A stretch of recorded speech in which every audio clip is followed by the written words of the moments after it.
ہم سب کے دل میں کوئی نہ کوئی ایسی خواہش ضرور ہوتی ہے جو ہمیں ہاتھ اٹھانے پر، دعا کرنے پر مجبور کرتی ہے، ایک گہری امید کہ ہماری پکار سنی جا رہی ہے۔ لیکن کبھی سوچا ہے کہ کچھ دعائیں تو جیسے پلک جھپکتے قبول ہو جاتی ہیں اور کچھ نہیں ہوتی؟ چلیں آج انہی روحانی کنجیوں کو ڈھونڈتے ہیں جن سے قبولیت کے دروازے کھلتے ہیں۔ تو یہی وہ بڑا سوال ہے نا، کیا دعا کی قبولیت کا کوئی فارمولا ہے؟ کیا واقعی کچھ ایسے کام ہیں، ایسے اعمال ہیں جو ہماری دعاؤں کو پر لگا سکتے ہیں؟ آج کی اس نشست میں ہم انہی رازوں سے پردہ اٹھانے کی کوشش کریں گے۔ اچھا، تو ساری بات شروع ہوتی ہے ایک بہت ہی سادہ سے اصول سے۔ دعا کا مطلب ہے مانگنا، ٹھیک؟ اور صدقے کا مطلب ہے دینا۔ اور اصول یہ ہے کہ پانے کے لیے پہلے دینا سیکھنا پڑتا ہے۔ یہ سمجھ لیں کہ ایک طرح کا روحانی قانون ہے۔ اور یہیں سے نا سارا کھیل بدل جاتا ہے۔ دیکھیں، دعا سے پہلے صدقہ دینا صرف کوئی رسم نہیں ہے، یہ ایک پوری روحانی حکمت عملی ہے۔ اس کا مطلب ہے کہ انسان بارگاہ الہی میں خالی ہاتھ نہیں جا رہا، بلکہ پہلے کچھ تحفہ پیش کر رہا ہے، اور یہ عمل دعا کو ایک بالکل نئی طاقت بخشتا ہے۔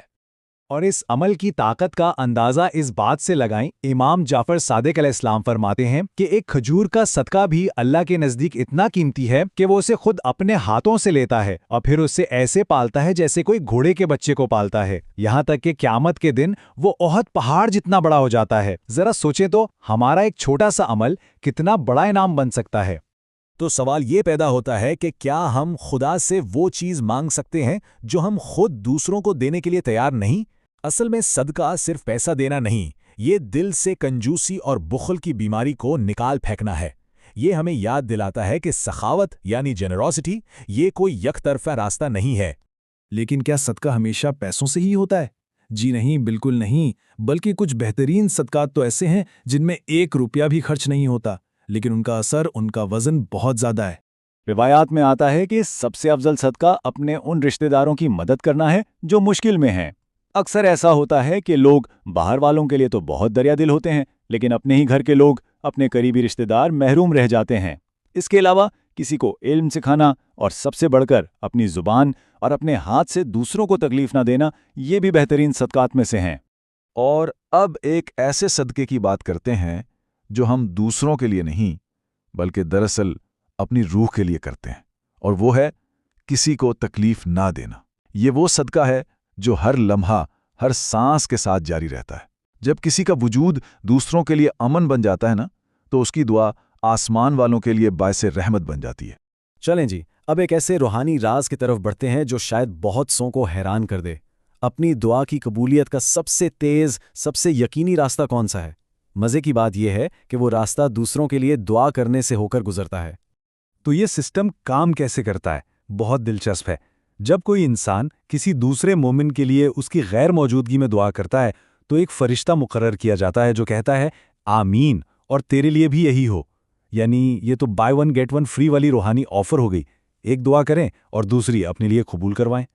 امام موسیٰ کاظم علیہ السلام فرماتے ہیں کہ سب سے جلدی قبول ہونے والی دعا وہی ہے جو کسی کے لیے اس کی پیٹھ پیچھے کی جائے۔ ہم نے پیٹھ پیچھے برائی تو بہت سنی ہے، لیکن کبھی سوچا ہے کہ پیٹھ پیچھے کی گئی دعا میں کتنی طاقت ہوگی؟ یہ نیکی کی سب سے خالص، سب سے مخلص شکل ہے۔ اور اس اصول پر یقین کی گہرائی دیکھیں۔